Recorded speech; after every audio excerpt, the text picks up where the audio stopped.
Imagine you're standing at the check in counter at a busy airport. The woman behind the counter, poised and professional, smiles as she hands over your boarding pass. She looks no different from the hundreds of others who assist travelers every day.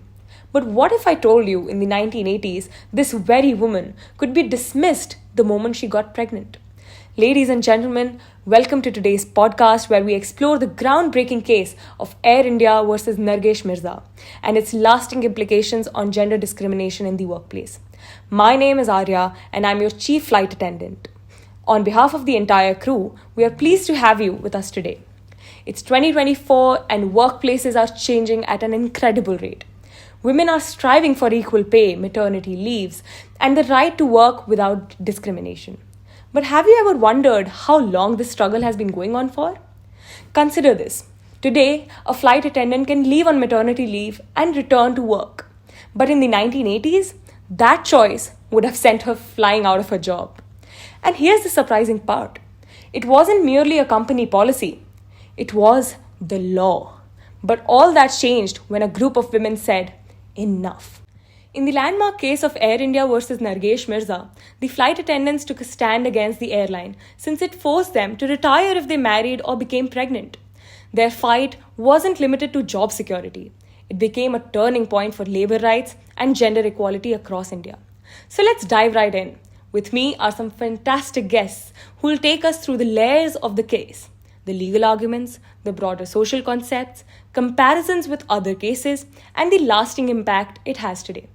Rhea, you've researched the legal aspects of this case. So walk us through the decisions of the court and how they impacted our fight for gender equality. Thank you for inviting me to this podcast, Arya. The decision of the Supreme Court in Air India versus Nargesh Meerza marked a seminal moment in the struggle for gender equality in Indian workplaces, particularly with regard to the discriminatory practices against air hostesses. Three major service conditions were at the center of this case. These are the conditions relating to retirement age, marriage, and pregnancy, each of them unfairly targeting women by stereotyping them based on sex. The court held that the requirements constituted quote-unquote hostile discrimination, violating Articles 14, 15, and 16 of the Indian Constitution. It rested on the false premise that the job requirements were best met by selecting young and more attractive women. The retirement age policy that made female air hostesses retire before their male colleagues was grounded in the unfounded assumption that younger and more attractive women were better suited for the job. This was struck down by the court, which mentioned that the competence of an air hostess does not fall after she attains a certain age. This ruling underlined how such policies are based on harmful gender stereotypes which sexualize women and perpetuate prejudices that hamstring their professional prospects. And what do you think about the marital policy of the company? The marital condition was equally problematic, where Air India had this policy of dismissing all air hostesses who married within 4 years of service, one that the company justified as an economic decision to recover training costs. However, the court found that this rule was based on the antiquated assumption that women would have to leave work upon marriage or become inferior employees. This not only deprived them of their autonomy to choose an appropriate time to get married, but also propagated the stereotype that a married woman is an inferior worker. In scraping off this rule, the court said that marital status had no relevance to a woman's professional capability. It is not only patronizing, but also patriarchal in nature, in the sense that it assumes the responsibility of guarding women's health. This is yet another way of denying women autonomy over their bodies and a disguised attempt to regulate their sexuality. I totally agree with you, but I feel like the pregnancy condition is even worse than all of this. What do you think of that? The pregnancy regulation, which forced air hostesses to retire after their first pregnancy, was also declared unconstitutional by the court. The court defined this as a direct discrimination based on sex. I believe this policy struck at the candidate's biological and reproductive capacity, and the ruling focused on underlining that pregnancy and motherhood should not necessarily be connected with women's professional skills. Instead, the law, through statutes like the Maternity Benefit Act, tries to protect working mothers in providing maternity leave and safeguarding their right to return to work. Thus, the pregnancy provision with Air India service regulations was yet another manifestation of such policies that sought to curtail women's entry into the labour market by ascribing gendered roles to them. In this instant case, Justice Fazal Ali said that the dismissal from service due to pregnancy is not only a callous and cruel act, but an open insult to Indian womanhood, the most sacrosanct and cherished institution. This rationale blatantly propagates gender roles and stereotypes. Motherhood and pregnancy do not necessarily have to be interlinked. Either way, pregnancy most certainly is not an ordinary course of human nature, nor is it an immutable part of a marriage. While the decision made significant inroads into the workplace on matters regarding equality, some discriminatory service rules were not eradicated by that judgment, and hence left room for other challenges. Be that as it may, the case set a strong precedent against gender discrimination in employment, shaping corporate policies across industries. However, because of pay gaps, lack of representation, and subtle discriminations, the fight for complete gender equality in workplaces continues to be a fight in Indian workplaces. The judgment of Air India versus Nargesh Meerza was definitely a step in the progressive direction, but change requires more advocacy and changing laws and mindsets. That's a fascinating overview, Rhea. It's incredible to see how legal decisions can really reshape societal norms. Medha, what do you think are the present day implications of the Nargesh Mirza ruling? How does it resonate with current workplace dynamics? That's a great question. In the present day, we can see the relevance of this case all around us. If we think very carefully about this case, the same battle is being fought in different forms and sizes. The Nargesh Mirza case forced companies to rethink the value that is placed on female employees as well as the maternity laws and regulations. Even today, women are discriminated during and around pregnancy, family planning, everywhere. But firstly, do we even know what housewifeization really stands for? Historically, women have been encouraged by both social norms and economic structures to become housewives. The internal housewifeization of Indians has been described as a stage in the domesticity division of labor where women are assigned household chores while men get to work for money. The Nargesh Mirza case is a significant example of challenging housewifeization, the societal expectation that women should primarily be housemakers. This case highlighted how Air India's policies forced female flight attendants to resign upon marriage or pregnancy, reinforcing traditional gender roles. By challenging these discriminatory practices, the case helped to dismantle the notion that women's primary role was in the home, promoting gender equality in the workplace. This ruling was a step towards ensuring that women could pursue careers without being forced into traditional domestic roles. This is not something as flagrant as it was in the 1980s, but it's there. For example, many pregnant women say that they often miss the chances for promotion or even get fired once they get pregnant. As late as 2024, the taboo of being a working mother persists. Thanks to cases like Nargesh Mirza, there are provisions which women can lean on. Now, companies don't consider maternity leave to be a privilege but a right. But here's the thing, these are two entirely different arguments. The law has changed, but the law should also change all the attitudes towards it. Changes in workplace culture seems to take much more time. Changes in workplace culture seem to take more time than amending the law. Some of the stereotypes that were core in the Nargesh Mirza case still hold prevalence today. For example, assumptions like women are less competent because they have a tendency to quit the job. This is precisely the reason why the issue is still so prevalent.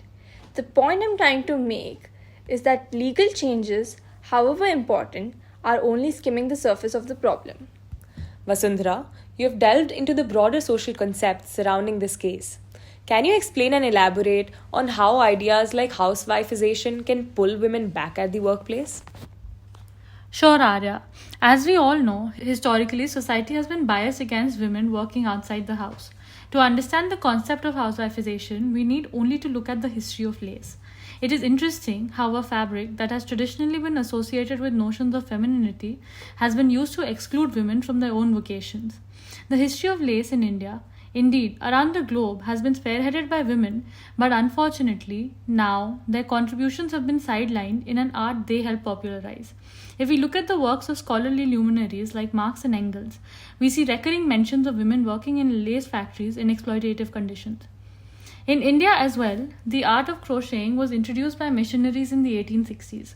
It was meant to help the community of Adi Andharas during a famine, who were the untouchables at Narsapur, who had converted to Christianity. These people had been socially boycotted and ostracized, and the men would not find any work. It was then the women started crocheting and exporting their work abroad.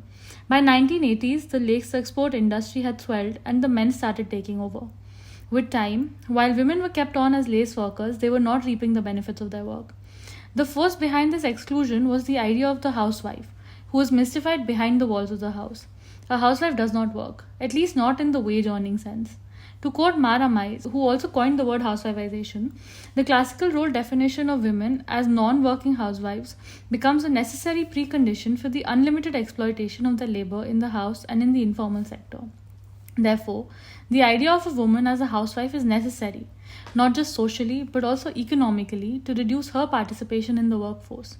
This shrinks the working space for women and also boxes them in limited spaces within their occupations. In comparison to the lace workers, we see the case of air hostesses in Nargesh, Meerza, who were being pushed out of a workplace area traditionally belonging to women. It's eye-opening to think about how these societal concepts influence workplace policies. Adya, you've looked at how this case compares to other significant rulings. Can you share some insights on how Nargesh Meerza fits into the larger picture of legal battles for women's rights in India? Sure, Arya. Nargesh Meerza is not an isolated incident. It's part of a broader struggle against gender discrimination in India. Let's briefly compare it to two other key cases, like C.B. Muttamma versus Union of India and Vasanta R versus Union of India. In C.B. Muttamma versus Union of India, Muttamma was denied a promotion in the Indian Foreign Service simply because she was a woman. The regulations at the time stated that women had to remain unmarried to be considered for certain promotions, just like the marriage condition in Nargesh Meerza. The Supreme Court struck it down as unconstitutional, underlining the fact that marriage has no bearing on a woman's professional capabilities. This was yet another hit to this idea that women's personal lives should dictate their professional futures. Then, there's Vasanta R versus Union of India, where the Madras High Court scrutinized the regulation that prevented women from working night shifts in factories. The rationale given was that night work was, quote-unquote, too dangerous for women. Sounds pretty familiar, right? It's another case of using paternalistic reasons to justify keeping women out of certain jobs. The court in Vasanta ruled that this kind of restriction was unconstitutional, recognizing that women should be given the choice to work when and where they want, without unnecessary restrictions based on outdated gender norms. The reason I've analyzed these specific cases is because they shed light on the notions of time and place in women's lives here. Women are often confined to certain spaces like the private home and times like day shifts or family-friendly hours, where professions that require working outside these constraints are seen as inappropriate for them. Both cases, like Nargesh Meerza, contributed to the expanding of interpretation of equality under Articles 14, 15 and 16, making it clear that discrimination based on gender, whether blatant or hidden behind these so-called concerns for women's welfare, won't stand up in the court. It's spectacular how these rulings echo each other and highlight the systemic issues at play. The case of Air India versus Nargesh Meerza was not just a simple court case. It was the case which every feminist would celebrate. One which aims at the very heart of all the gender discrimination towards women in professional settings. It opened doors which were constantly shut and provided a clear passage to women for emerging in the corporate arena. While it seems that a lot has changed since the years 1860 and 1980, the struggle for equality is still ongoing. In 2024, however, the cultural dynamics in the workplace are changing. We are seeing tremendous development now. The policies regarding maternal leaves, the regulations on harassment at the workplace, even such notions as female leadership have now become ordinary. However, let's not deceive ourselves. A range of obstacles still exist. Women today are still victims of discrimination in many regards, like pay gap, harassment, and so much more. But let's reserve it for another podcast episode. Thanks for joining us today. Remember, change does not happen overnight, but every discussion, every case, and every step forward makes a difference. So keep advocating, keep pushing for what's right, and until next time, let's keep soaring towards equality.